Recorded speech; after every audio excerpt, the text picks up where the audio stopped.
Eh bien bonjour à tous, bienvenue sur ma chaîne Histoire et Passion. Hashtag 1. Ça fait plaisir de vous revoir depuis 2 semaines. Oui, je n'ai pas eu le temps de faire de vidéo la semaine dernière.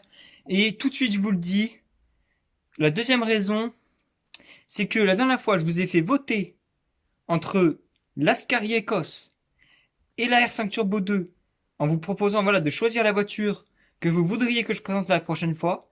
Donc entre ces deux choix, hein, pas une autre. Hein. Et il y a très peu de gens qui ont répondu. Ça, c'est dommage. Ça veut dire que personne n'a regardé la vidéo jusqu'à la fin. Enfin, à part ceux qui ont répondu, bien sûr. Eh bien, j'aimerais que la prochaine fois, donc ça veut dire en fin de vidéo, parce que j'aimerais que vous arriviez en fin de vidéo, eh bien que vous votiez la voiture, sérieusement, et que même si les gens ne s'abonnent pas, même s'il y a des gens qui s'abonnent pas, qui passent juste sur la chaîne, et qui ont aimé la vidéo, ou qui apprécient le format, eh bien, au moins qu'ils participent pour la prochaine fois s'ils ont envie que je recommence. Donc, c'est parti. Aujourd'hui, on va essayer une voiture qui a fait le plus de votes. C'est l'Ascari Écosse. À vous maintenant de découvrir la voiture grâce à Histoire et Passion. C'est parti.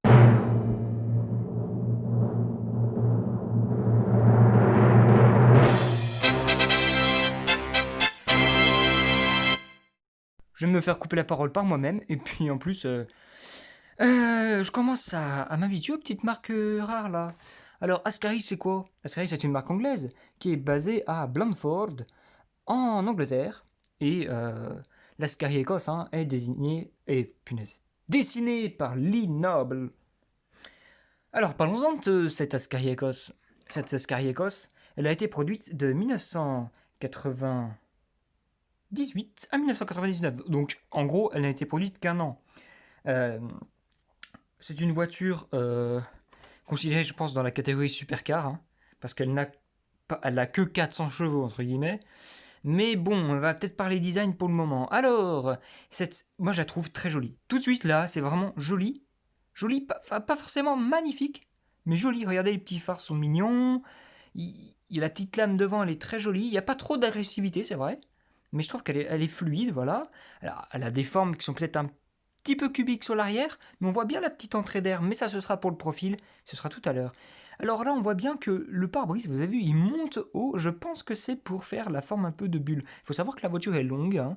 Elle fait 4... Attendez. Oui, c'est ça. Elle fait bien 4,28 m de long. Hein, donc c'est quand même assez long. Et visuellement, c'est aussi long. Alors, les feux, voilà, sont arrondis, c'est joli. Ça fait penser à un peu les voitures de course de l'époque. Hein. Petit pare-choc assez simple, hein, avec des entrées d'air. Hein. Bon, ça c'est normal. Hein. Mais là, regardez-moi cette photo avec ce petit logo là, jaune, blanc et rouge, c'est très joli. Et puis, on voit derrière les petits rétroviseurs sur les arches de roue, ça fait assez course. Et petit aussi essuie-glace central, c'est mignon, moi j'aime bien. Alors, pour le profil, vous voyez là, on voit que la voiture est longue, hein, ça se voit vraiment, avec la grosse entrée d'air à l'arrière. Alors le moteur, hein, c'est un longitudinal central arrière, avec le petit aileron qui dépasse. Il n'est pas trop gros, il est simple. Alors c'est une voiture, je pense. Ah oui, j'ai oublié de vous dire qu'elle était produite à très très peu d'exemplaires. Hein. Mais c'est une voiture, je pense, qui vise pas forcément à être très très belle et très connue, et peut-être plus à être vraiment dans l'efficacité, surtout que en fait, c'est le modèle de production du concept Ascari FGT. C'est le premier modèle produit par Ascari, donc voilà, on peut leur pardonner hein, si c'est pas une excellence. Et là, regardez-moi cette magnifique Ascari Écosse et ce ciel. Ouais, je pense que les deux vont bien ensemble, avec ce beau gris, ces belles jantes qui sont en alu, et puis regardez, c'est signé joliment Ascari. Ça fait plaisir quand même. Hein. Oh, c'est pas des jantes extraordinaires, mais c'est joli. Puis c'est exclusif parce que c'est vraiment une marque anglaise qu'on ne connaît pas. Et puis, je vous laisse observer là, juste derrière la roue avant, le petit logo Ascari. Hop, tout de suite, la marque s'identifie. Elle a ses petits codes. J'ai pas eu trouvé de vous. Je ne vous ai pas trouvé de photos de l'intérieur de la voiture. Dommage. Enfin, si j'en ai trouvé, mais j'ai pas pu les importer parce que voilà. Et c'est dommage. Alors là, vous voyez la longueur de la voiture? Punaise. Le V8 de BMW, il en prend de la place là. Hein, qu'est-ce qui se passe? Hein, 500 Nm de couple hein, pour le V8 au cas où, hein, c'est déjà pas mal. Euh, Elle fait que 1,22 m de haut, 1,12 m pardon, de haut, c'est pas énorme, hein. Mais ça prouve quand même que c'est vraiment une voiture, je pense, destinée à la vitesse et à vraiment aux performances. Alors on passe sur la face arrière. Moi, ce qui me fait marrer, c'est que la petite écriture là, Ascari à droite, elle me fait penser un peu sur l'arrière de la Diablo de Lamborghini, un peu l'écriture sauvage là sur la grille. Alors, je pense qu'on a voulu copier les italiennes dans l'idée, hein, pas en design précisément, mais dans l'idée. Mais ça reste assez caractériel, hein, c'est assez unique, hein, même si les deux ferons, on les retrouverait sur une McLaren. Bon, voilà, c'est comme ça.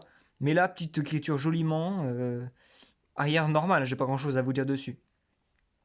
Allez, puis on se retrouve, on fait le bilan de cette voiture que je vous ai pu peut-être vous faire découvrir ou Eh bien, j'étais bien content de vous présenter cet Ascari Ecos. Alors, je sais, ce n'est pas comme les autres essais virtuels, parce que j'ai pas pu vous donner beaucoup d'informations, j'ai pas eu trouvé de photos du moteur. J'ai cherché pourtant.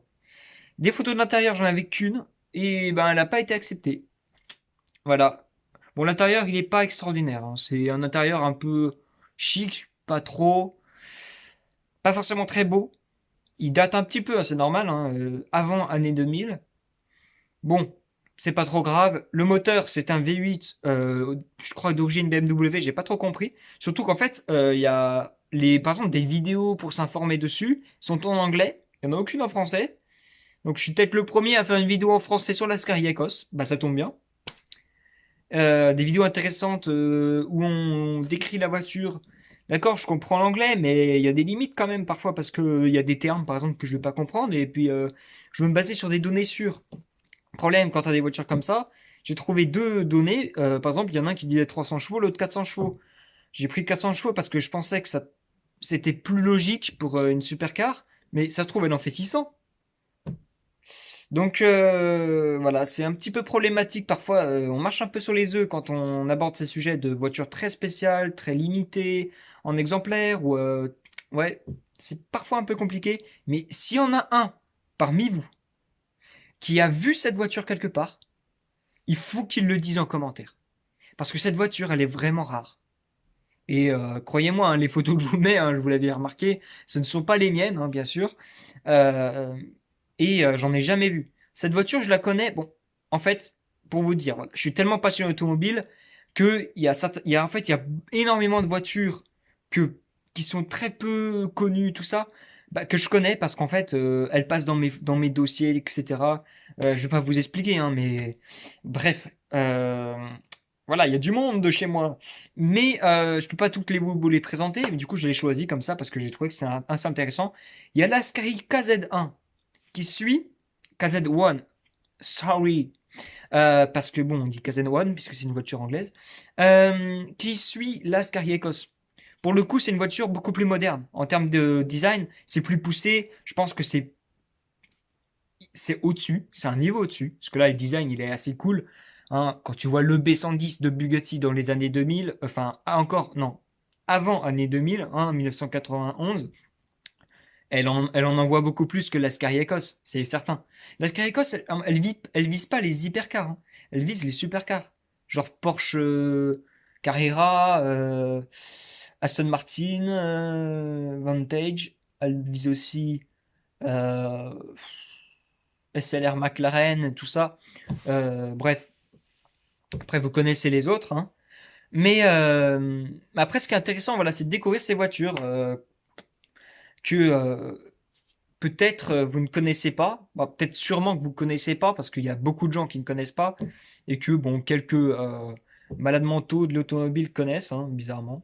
Alors, globalement, je vous ai dit un peu ce que je pensais du design de la voiture, ce que je pensais de la vocation de la voiture, mais j'ai trouvé que dalle d'informations.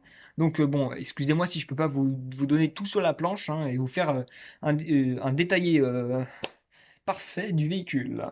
Bon, alors cet Ascari Ecos, c'est fini. On n'en parle plus. Maintenant, vous allez répondre en commentaire au vote qui va suivre. Le vote se déroule entre deux véhicules, pas un de plus et pas un autre que ces deux véhicules. Alors, les véhicules concernés seront un. Attendez, parce que là, avec ce qu'on vient de faire, je sais pas ce que vous attendez en fait, c'est marrant. Bon, allez, on passe sur une voiture que j'aime beaucoup. Il y en a beaucoup qui l'ont fait de vidéo dessus, mais on passe sur l'Alfa Romeo Giulia. Giulia. Ça s'arrête pas là. Hein. Quadrifoglio de, euh, de 2016, il me semble.